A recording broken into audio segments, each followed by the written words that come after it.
जय हिंद साथियों। NSC study classes में आप लोगों का स्वागत है।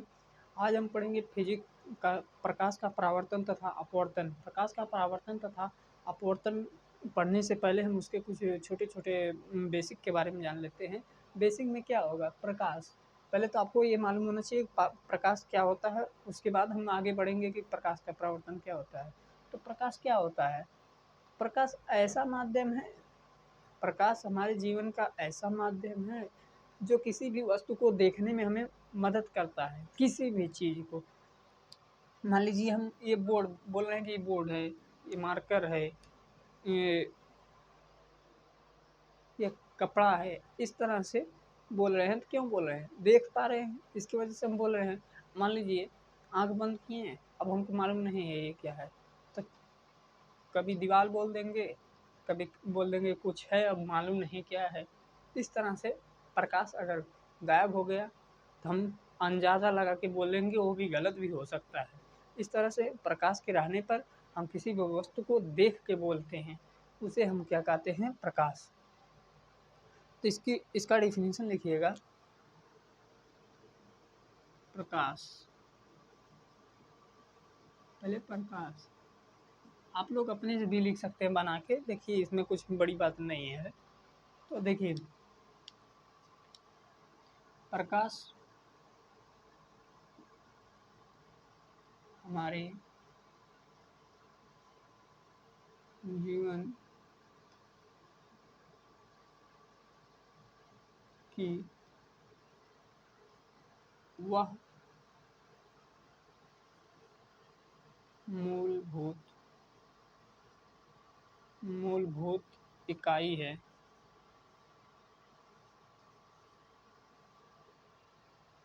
मूलभूत इकाई है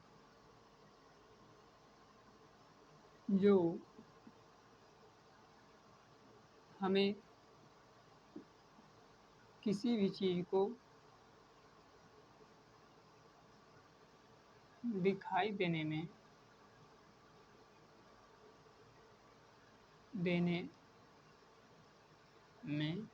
मदद करती है।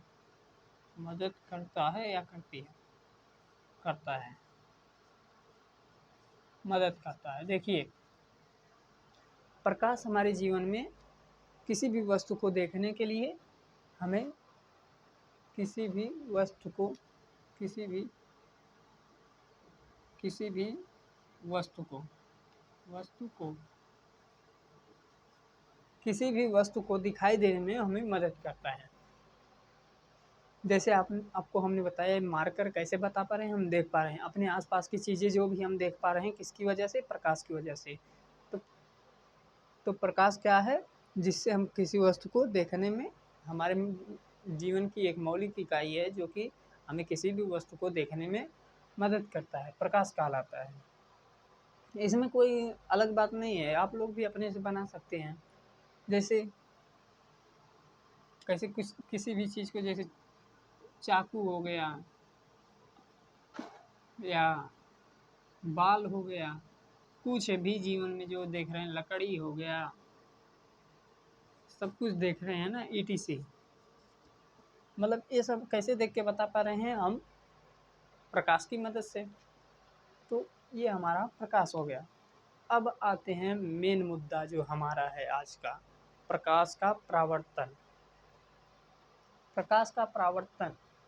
अब देखिए प्रकाश प्रकाश का परावर्तन का मतलब है परावर्तन, परावर्तन, परावर्तन मतलब कहीं पर पड़ा है, उसके बाद वर्तन हुआ है, उसी को परावर्तन हुआ है।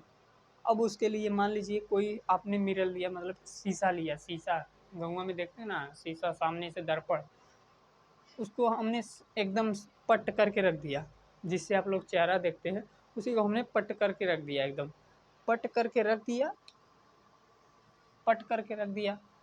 मान लीजिए हम कहीं तिरछे, कहीं कहीं से हमने प्रकाश इस पे डाला, मान लीजिए यहाँ पे हमने यहाँ से प्रकाश डाला, मान लीजिए यहाँ से हमने प्रकाश डाला,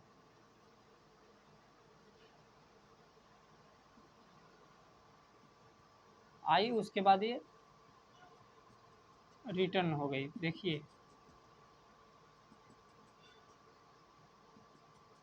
देखिए, यहाँ से हमने प्रकाश डाला, प्रकाश आया और टकरा के वापस चला गया, ये प्रकाश का परावर्तन कहलाता है। देखिए अभी पूरा डिफिनीशन नहीं हुआ, ध्यान दीजिए। देखिए जैसे कोई भी प्रकाश की किरण हम किसी चीज़ माध्यम से डालते हैं किसी समतल दर्पण पर, वो टकराता है और टकराने के बाद वापस चला जाता है, उसे ही परावर्तन कहते हैं, प्रकाश का परावर्तन कहते हैं।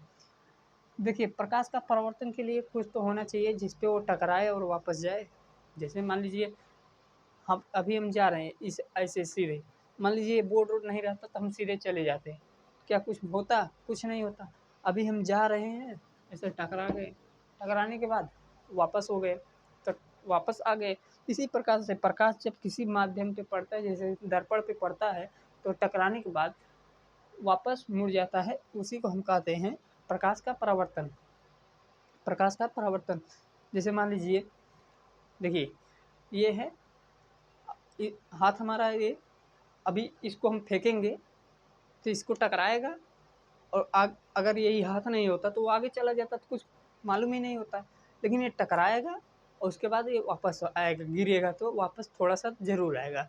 इसी प्रकार से प्रकाश का किरण आता है, टकराने के बाद जितनी दूरी पर जैसे होता है वैसे वो अपना प्रतिबिंब बनाता है, मतलब वापस होता है। तो देखिए अगर प्रकाश का परावर्तन हो रहा है, किसी वस्तु से टकराएगा और मुड़ जाएगा, उसे हम कहते हैं प्रकाश का परावर्तन।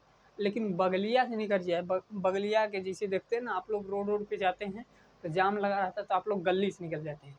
अगर वैसे कोई वस्तु आ गई बीच में, मान लीजिए कोई वस्तु आ गई, वो प्रकाश क्या करेगा, यहाँ के बदले यहाँ से मुड़ के चला जाएगा, मुड़ के चला जाएगा, मुड़ के चला जाएगा तो क्या होता है, विवर्तन। मुड़ के चला गया, गली से गया तो विवर्तन, टकरा के वापस गया तो प्रकाश का परावर्तन। देखिए अब लिखिए प्रकाश का परावर्तन का डिफिनीशन लिख लीजिए। आप लोग अभी 9th क्लास के, इसकी वजह से डिफिनीशन लिखा रहे हैं, आगे क्लास में नहीं लिखाया जाता, डिफिनीशन समझाया जाता है, उसके बाद डायरेक्ट न्यूमेरिकल होता है।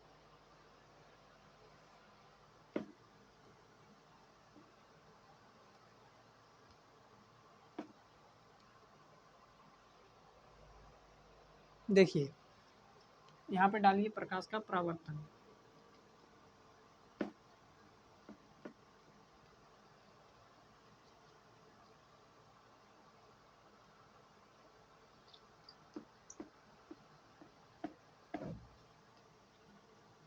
डालिए हेडिंग प्रकाश का परावर्तन।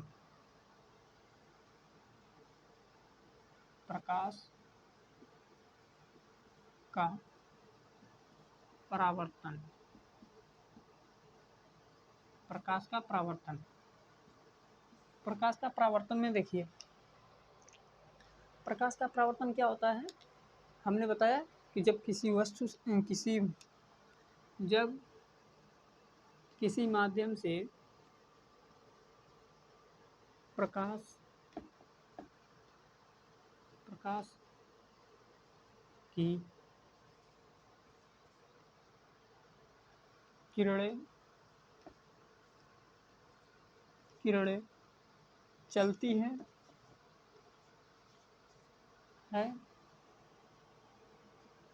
चलती है, वह किसी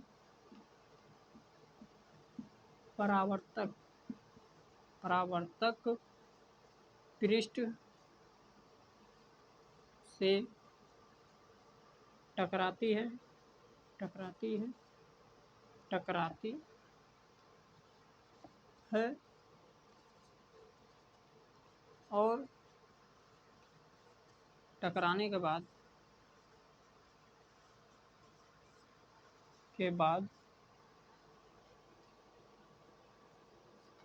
टकराने के बाद वह मुड़ जाती है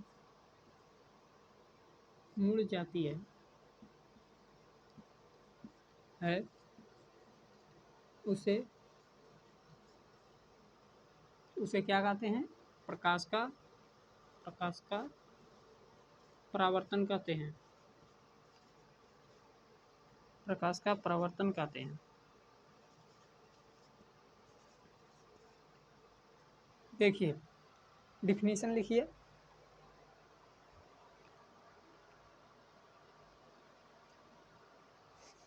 देखिए ये डिफिनीशन हो गया आप लोगों का। अब देखिए समझिए ध्यान से, ये आ रहा है कि नहीं।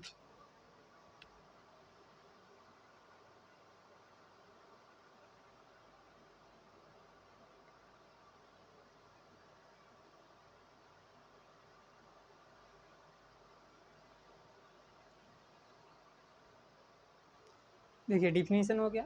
अब देखिए चित्र के माध्यम से हम लोग समझते हैं।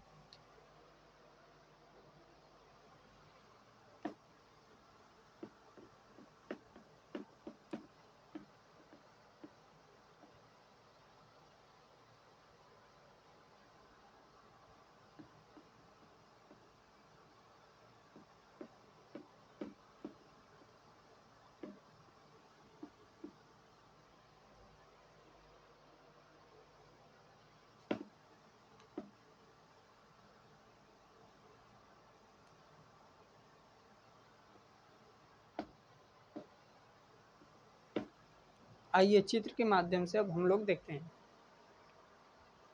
आइए देखिए, यही हमारा है प्रकाश का परिवर्तन। यही मतलब अभी समझा रहे हैं, ऐसा मत समझिएगा कि यही हो गया बस हम समझा दिए। देखिए प्रकाश का परिवर्तन क्या होता है। जैसे मान लीजिए हम टार्च से किसी परावर्तक पृष्ठ पे टार्च जलाए, वो परावर्तक पृष्ठ क्या किया, वहां तक तो पहुंचा। एक मिनट रुकिए।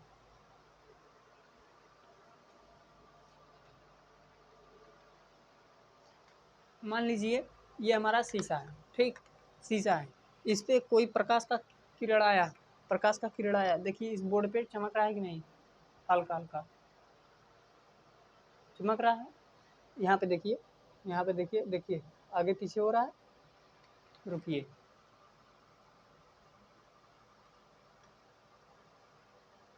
देखिए ये जो हम चमक रहा है बोर्ड, ये प्रकाश का परावर्तन हो रहा है। जैसे इस पे कोई प्रकाश का किरण हमने टार्च से जलाया, ये प्रकाश किरण इस शीशे पे आया, शीशे के बाद ऐसे चमकेगा, फिर वापस चमकेगा। देखते नहीं है आप लोग, जैसे एक थाली में पानी ले लेते हैं, उसी में शीशा डाल के, उसके बाद सूर्य की रोशनी आती तो गाँव या वैसे ही बिना पानी उनी के हम लोग कभी कभी चमका देते हैं रूमुआ उमुआ में शीशा। उसी प्रकार से वो प्रकाश का परावर्तन ही होता है। देखिए टार्च जलाए हम, कोई पृष्ठ से टकराया और वापस चला गया, वह हमारा प्रकाश का परावर्तन होता है। देखिए जिस सतह पे टकराया है, प्रकाश का किरण जिस सतह पे टकराया है, उसे हम क्या कहते हैं, उसे हम परावर्तक पृष्ठ कहते हैं। इसे हम क्या कहते हैं, देखिए यहाँ पे आके टकराया प्रकाश का किरण, इसे हम कहते हैं परावर्तक पृष्ठ। परावर्तक पृष्ठ, परावर्तक पृष्ठ मतलब जो सतह पे आके टकराता है, प्रकाश की किरण जिस सतह पे आके टकराती है उसे हम परावर्तक पृष्ठ कहते हैं।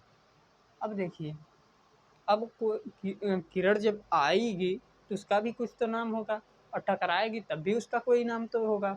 जैसे इसका नाम है आपतित किरण, आपतित किरण, आपतित किरण, इसका क्या नाम है। और ये टकरा के गई, परावर्तन होके बाद गई, परावर्तन होने के बाद गई, इसे क्या कहेंगे, परावर्तित किरण, किरण, परावर्तित किरण। ये दोनों हो गया, आपतित किरण, परावर्तित किरण, परावर्तक पृष्ठ, तीनों बताए। आपतित किरण क्या हुआ होता है, आपतित किरण आती हुई किरण है, आपतित किरण आती हुई किरण है, आपतित किरण आती हुई किरण है, आपतित किरण आती हुई किरण है। अरे आती हुई किरण, प्रकाश की किरण, और कोई किरण नहीं, आती हुई किरण है, प्रकाश की किरण है, आती हुई किरणें, प्रकाश की किरणें, जिसे आपतित किरण कहते हैं। और तुरंत टकराई और तुरंत वापस चली गई, तुरंत टकराई तुरंत वापस चली गई, वह हमारा टकराने के बाद वाली किरण जो जाती है वापस, उसे हम क्या कहते हैं, परावर्तित किरण कहते हैं। टकराने के बाद वापस चली गई उसे हम क्या कहते हैं,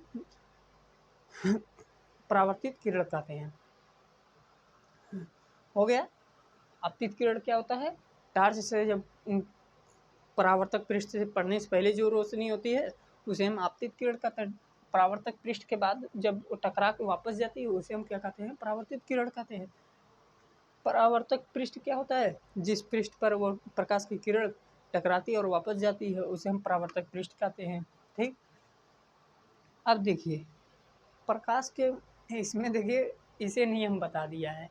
प्रकाश के दो नियम हैं यहाँ पे देखिए। नियम कैसे, नियम में कुछ है नहीं देखिए। जैसे प्रकाश टकराएगा तो इसको हम इसी बीच में लंब एक डाल देते हैं, मान लेते हैं देखिए 90 डिग्री का, 90 डिग्री का अभिलंब एक ठो डाल देते हैं ऐसे, दोनों को बराबर भाग में बांटने के लिए हमने अभिलंब डाला। ठीक, ये कल्पना करके अपने डाल सकते, अभिलंब डाला। अब देखिए दोनों को डिवाइड कर रहा है, तो इसे हम क्या कहते हैं, इसे हम कहते हैं अभिलंब। इसे हम क्या कहते हैं, इसे हम कहते हैं अभिलंब। इसे अभिलंब कहते हैं, अभिलंब। इसे अभिलंब होता है, इसे अभिलंब कहते हैं। अब देखिए अभिलंब समझ में आया कि प्रकाश आती हुई प्रकाश की किरण तथा जाती हुई प्रकाश की किरण के बीच खींचा गया लंब अभिलंब कहलाता है। आपतित किरण परावर्तित किरण के बीच खींचा गया लंब अभिलंब कहलाता है। लंब मतलब 90 डिग्री। आपतित किरण परावर्तित किरण के बीच खींचा गया लंब अभिलंब कहलाता है। एक बार और फिर से देखिए, आपतित किरण परावर्तित किरण के बीच खींचा गया लंब अभिलंब कहलाता है। तो अभिलंब समझ में आया। अब देखिए कुछ आपको इसमें और कुछ दिख रहा है। देखिए ये अभिलंब जो है और ये आपतित किरण जो है और ये परावर्तित किरण देखिए कहीं पर मिल रहे हैं, एक जगह पे मिल रहे हैं। मान लीजिए यहाँ पे मिल रहे हैं ना, यहाँ पे मिल रहे हैं। ठीक, इस बिंदु पर मिल रहे हैं, इस बिंदु पर मिल रहे हैं। इसे हम क्या कहते हैं, आपतन बिंदु। जिस बिंदु पर आपतित किरण परावर्तित किरण तथा अभिलंब जिस बिंदु पर मिलते हैं उसे हम आपतन बिंदु कहते हैं। इसे हम क्या कहते हैं, आपतन बिंदु कहते हैं। इसको हम क्या कहते हैं, आपतन बिंदु कहते हैं। आपतन बिंदु कहते हैं, आपतन बिंदु कहते हैं। अब देखिए आपतित किरण आपतन बिंदु, अब परावर्तक पृष्ठ परावर्तित किरण। अब कुछ देखिए आप लोगों को समझ में आया आपतन बिंदु क्या होता है। अभिलंब, परावर्तित किरण, अपवर्तित परावर्तित किरण और आपतित किरण जिस बिंदु पर मिलते हैं, सतह के जिस बिंदु पर मिलते हैं, परावर्तक पृष्ठ के जिस बिंदु पर मिलते हैं उसे हम आपतन बिंदु कहते हैं। आप लोग अपने से इमेजिन करके देखिए, हाँ आपतित किरण है तो मतलब आती हुई किरण, परावर्तित किरण है मतलब टकराने के बाद जाने वाली किरण। आप लोग अपने से अपने मन में विचार करके अपनी से परिभाषा लिखिएगा। देखिए इस सब का परिभाषा छोटी छोटी बातें हैं, आप लोग अपने से भी सोच के लिख सकते हैं। ठीक, अभिलंब के बारे में भी हमने बताया। अभिलंब क्या होता है, परावर्तित किरण अपवर्तित किरण के बीच खींचा गया लंब अभिलंब कहलाता है।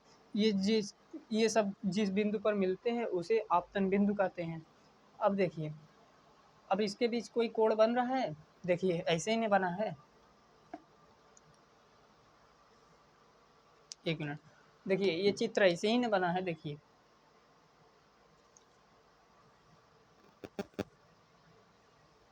ये चित्र ऐसे ही बना है ना। देखिए ये वाला चित्र देखिए सेम जैसा बना है ना।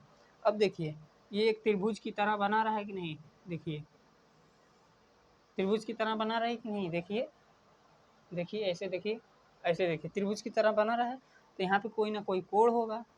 कोण बन रहा है ना, इस साइड भी एक कोण है, बन रहा है कोण। तो यही ये कोण जब आती हुई किरण का बनता है कोण तो उसे आप आपतन कोण कहते हैं। आती हुई किरण का जो कोण बनता है उसे आपतन कोण कहते हैं। इसे स्मॉल आई से दर्शाते हैं।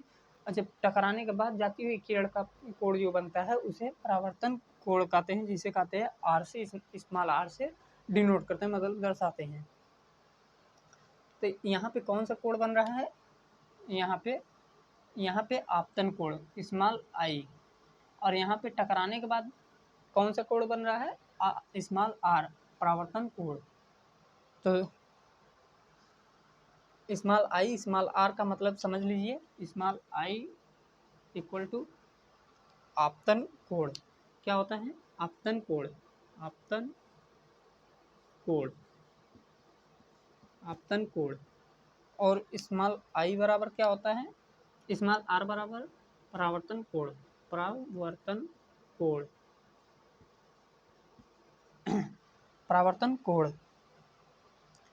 स्मॉल आई बराबर आपतन कोण, मतलब आपतित किरण और अभिलंब के बीच बना कोण, आपतित किरण तथा अभिलंब के बीच बना कोण, आपतित किरण तथा अभिलंब के बीच बना कोण आपतन कोण कहलाता है। अभिलंब तथा परावर्तित किरण के बीच बना कोण परावर्तन कोण कहलाता है। ये आपको समझ में आ गया होगा, उम्मीद है इतना समझ में आया। इसको नोट कर लीजिए, ऐसे ऐसे बना के नोट कर लीजिए।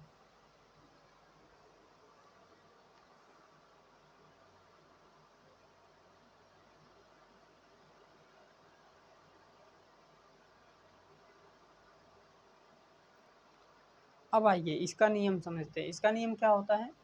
इसका नियम कुछ है नहीं, जो हमने बता दिया वही नियम है इसका। देखिए क्या कहता है, दो ठो नियम है इसका, दोनों नियमों जान जाइए। देखिए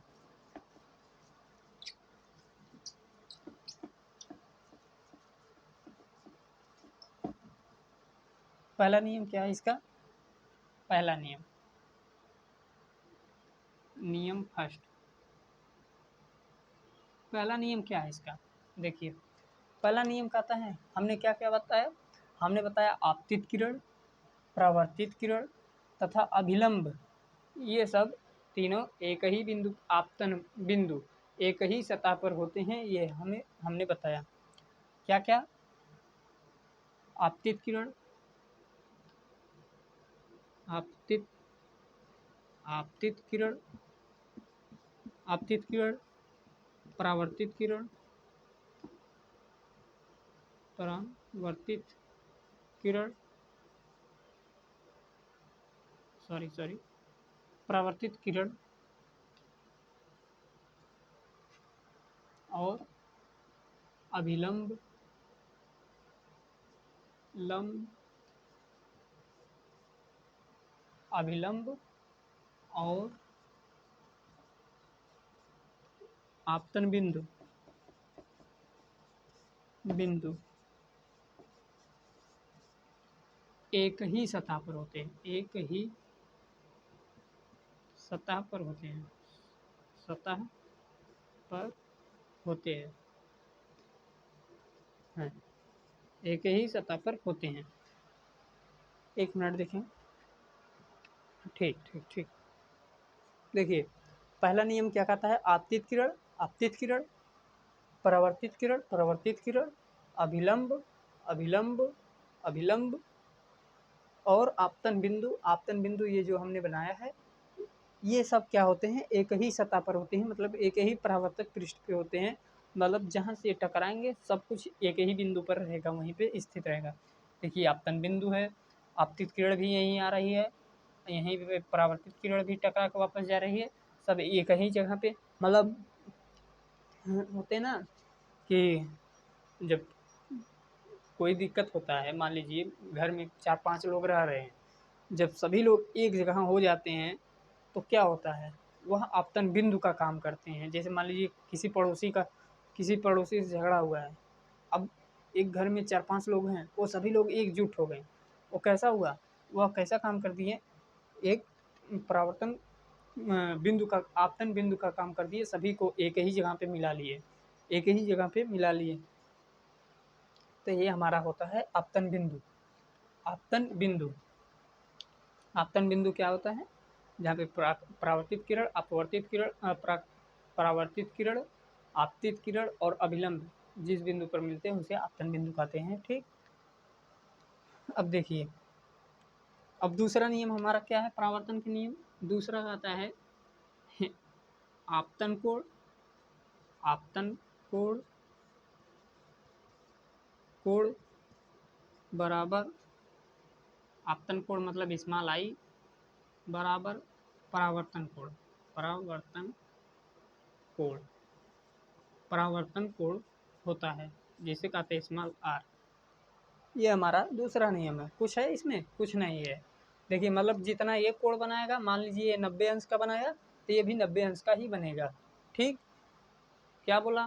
कि जितना आई का मान होगा उतना आर का मान होगा, यही इसका कहने का मतलब है। बराबर दोनों आपस में होंगे, दोनों दोनों दोनों आपस में बराबर ही होंगे। मान लीजिए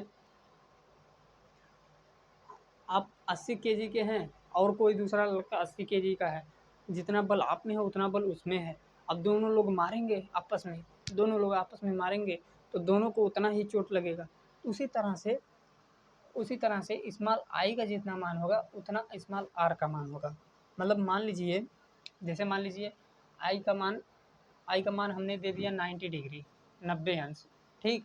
तो आर का कितना मान होगा? आर का भी मान 90 ही डिग्री अंश होगा, 90 डिग्री अंश ही होगा, 90 आर का ही मान।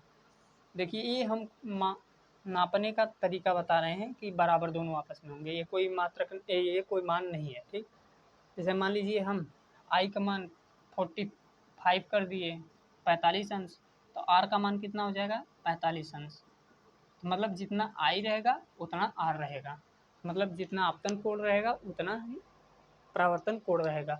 अगर मान लीजिए इसी आई को 45 कर दिए और आर को 50 कर दिए, ठीक, तो ये कोण गलत है, ये नियम गलत हो गया यहाँ पे, ठीक।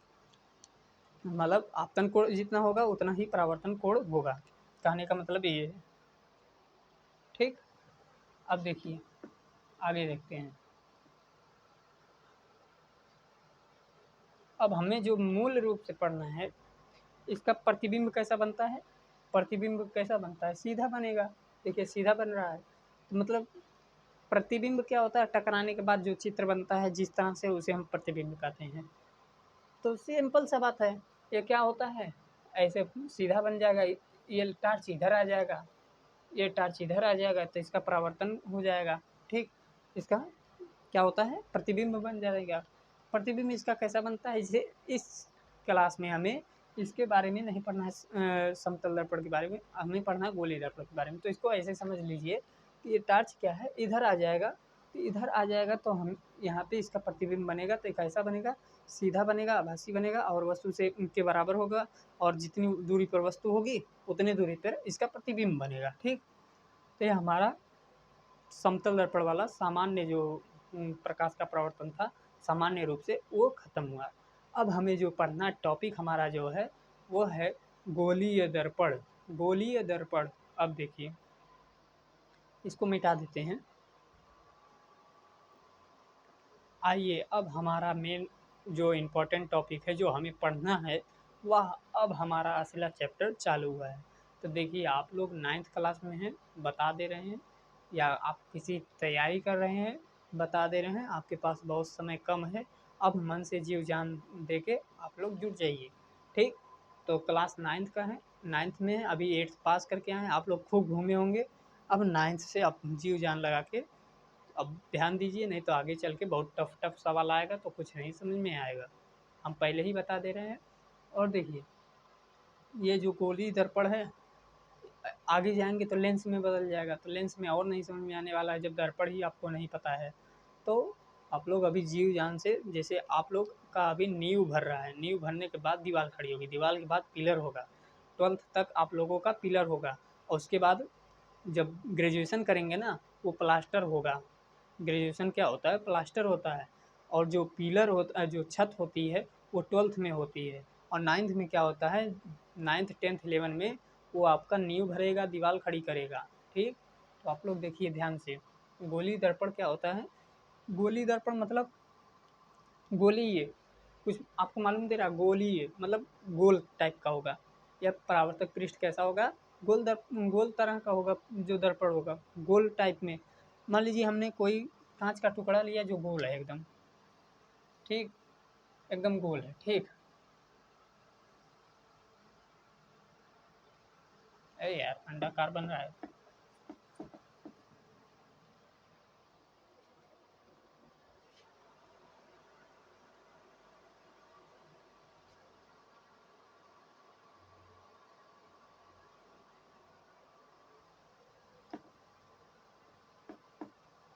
देखिए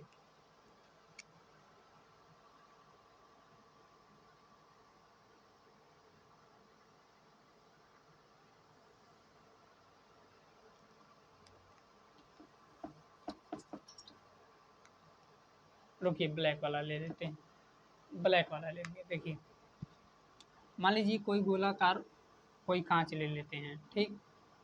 ये वाला ठीक बन भी गया, ठीक है।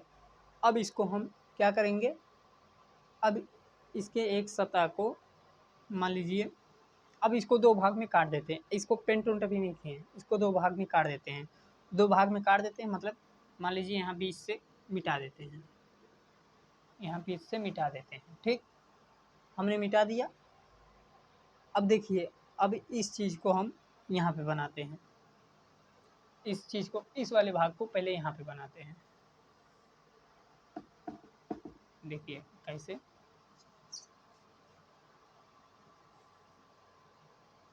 बन क्यों नहीं रहा है यार? अच्छा, आराम से बनाएंगे तो बनेगा। देखिए, इसको यहाँ पे बनाए और एक को यहाँ पे बना दिए। ठीक, इन दोनों को हमने बनाया अलग अलग करके। अब मान लीजिए दोनों कांच को, सैंपल कांच है, इसको हमने काट लिया। अब इसको हम किसी तरफ से दोनों को एक एक साइड से पेंट कर देते, कलई कर देते। मान लीजिए इसको हमने अंदर से कर दिया, अंदर से कर दिया। ठीक, इसको कलई कर दिया मतलब पेंट कर दिया हम लोग, और इसको हमने बाहर से कर दिया, बाहर से इसको पेंट कर दिया हमने। अब अब ये क्या कहलाएगा, जिसका परावर्तक पृष्ठ बाहर की ओर उभरा है उसे हम क्या कहते हैं, उसे हम उत्तल दर्पण कहते हैं। ये उत्तल दर्पण हो गया, उत्तल दर्पण, उत्तल दर्पण। यह हमारा क्या हो गया, अवतल दर्पण, अवतल दर्पण। अवतल दर्पण क्या होता है, जिसका परावर्तक पृष्ठ अंदर की ओर दबा होता है उसे परावर्तक पृष्ठ कहते हैं। उत्तल उत्तल दर्पण क्या होता है, जिसका परावर्तक पृष्ठ बाहर की ओर उभरा होता है उसे उत्तल दर्पण कहते हैं। जैसे देखिए कुछ है आप हमारे पास, ये देखिए, ये चम्मच है, चम्मच है, इसका अंदर वाला भाग जो है ये आप अवतल दर्पण बनने का काम कर रहा है। इसका जो बाहर वाला है सतह, वो उत्तल दर्पण बनने का कार्य कर रहा है। इसको जब हम इधर से टार्च जलाएंगे तो ये उत्तल दर्पण का काम करेगा, इसको जब हम इधर से टार्च जलाएंगे तो ये अवतल दर्पण का काम करेगा। तो मतलब क्या होता है, अवतल दर्पण वह दर्पण है जिसका परावर्तक पृष्ठ अंदर की ओर धंसा रहता है उसे अवतल दर्पण कहते हैं। देख लीजिए, ये वाला अंदर की ओर दबा है, इधर से टार्च प्रकाश आएगा, यहाँ से परावर्तन होकर चला जाएगा, ये चिकना है। ठीक, उत्तल दर्पण क्या होता है, जिसका परावर्तक पृष्ठ बाहर की ओर उभरा होता है, जिसका परावर्तक पृष्ठ बाहर की ओर उभरा होता है उसे उत्तल दर्पण कहते हैं। तो ठीक, इतना समझ में आया, अवतल और उत्तल में समझ में आया। यही हमारा गोली दर्पण होता है। गोली दर्पण किसी वस्तु किसी गोले कांच का कटा हुआ वह भाग जिसे हम एक तरफ से कलई या पेंट करके कोई परावर्तक पृष्ठ बना देते हैं या दर्पण बना देते हैं, उसे हम कहते हैं गोली दर्पण। गोली दर्पण दो प्रकार के होते हैं, कौन कौन सा होता है, उत्तल दर्पण और अवतल दर्पण। उत्तल दर्पण, उत्तल दर्पण जिसका परावर्तक पृष्ठ बाहर की ओर उभरा होता है उसे उत्तल दर्पण कहते हैं। अवतल दर्पण जिसका परावर्तक पृष्ठ अंदर की ओर धंसा रहता है उसे हम अवतल दर्पण कहते हैं। तो समझ में आया। तो आज के लिए इतना ही। इसके बाद हम इसके कुछ रूल वूल हैं वो पर, और भी आगे बिंदु हैं, उतना उसको हम आगे चल के बताएंगे। नेक्स्ट वीडियो के लिए लाइक करें, सब्सक्राइब करें। अगर आपको समझ में आता है तो आप लोग ज़रूर लाइक करिए, ताकि हमें केवल 50 सब्सक्राइबर का, 50 मतलब 50 सब्सक्राइबर का टारगेट है। तब हम लाइव में जाके आप लोगों को विस्तार से, जैसे आपको कोई डाउट रहेगा तो आप पूछेंगे, हम तुरंत बताएंगे। लाइव का यही मतलब होता है। ठीक, तो लाइव आएंगे और उसके बाद आपको सामने फेस टू फेस पढ़ाएंगे तो समझ में आएगा, और भी अच्छे से। आप लोग को कोई डाउट रहेगा आप लोग पूछ भी सकते हैं उस समय। तो आज के लिए इतना ही, नेक्स्ट वीडियो में हम आगे चलेंगे इसके आगे। आज तो समझ गए गोली दर्पण क्या होता है। किसी गोले कांच का टुकड़ा अगर हम उसे काट के दो भागों में कोई परावर्तक पृष्ठ बनाते हैं तो उसे हम कहते हैं गोली दर्पण। गोली दर्पण के दो टाइप होते हैं, कौन कौन से, उत्तल दर्पण, अवतल दर्पण। उत्तल दर्पण क्या होता है, जिसका परावर्तक पृष्ठ बाहर की ओर उभरा होता है। अवतल दर्पण जिसका परावर्तक पृष्ठ अंदर की ओर दबा होता है। तो जैसे चम्मच को आपने देख ही लिया। तो चलिए, अगर मज़ा आ रहा है, समझ में आ रहा है तो आप लोग लाइक सब्सक्राइब करिए। तब तक के लिए जय हिंद।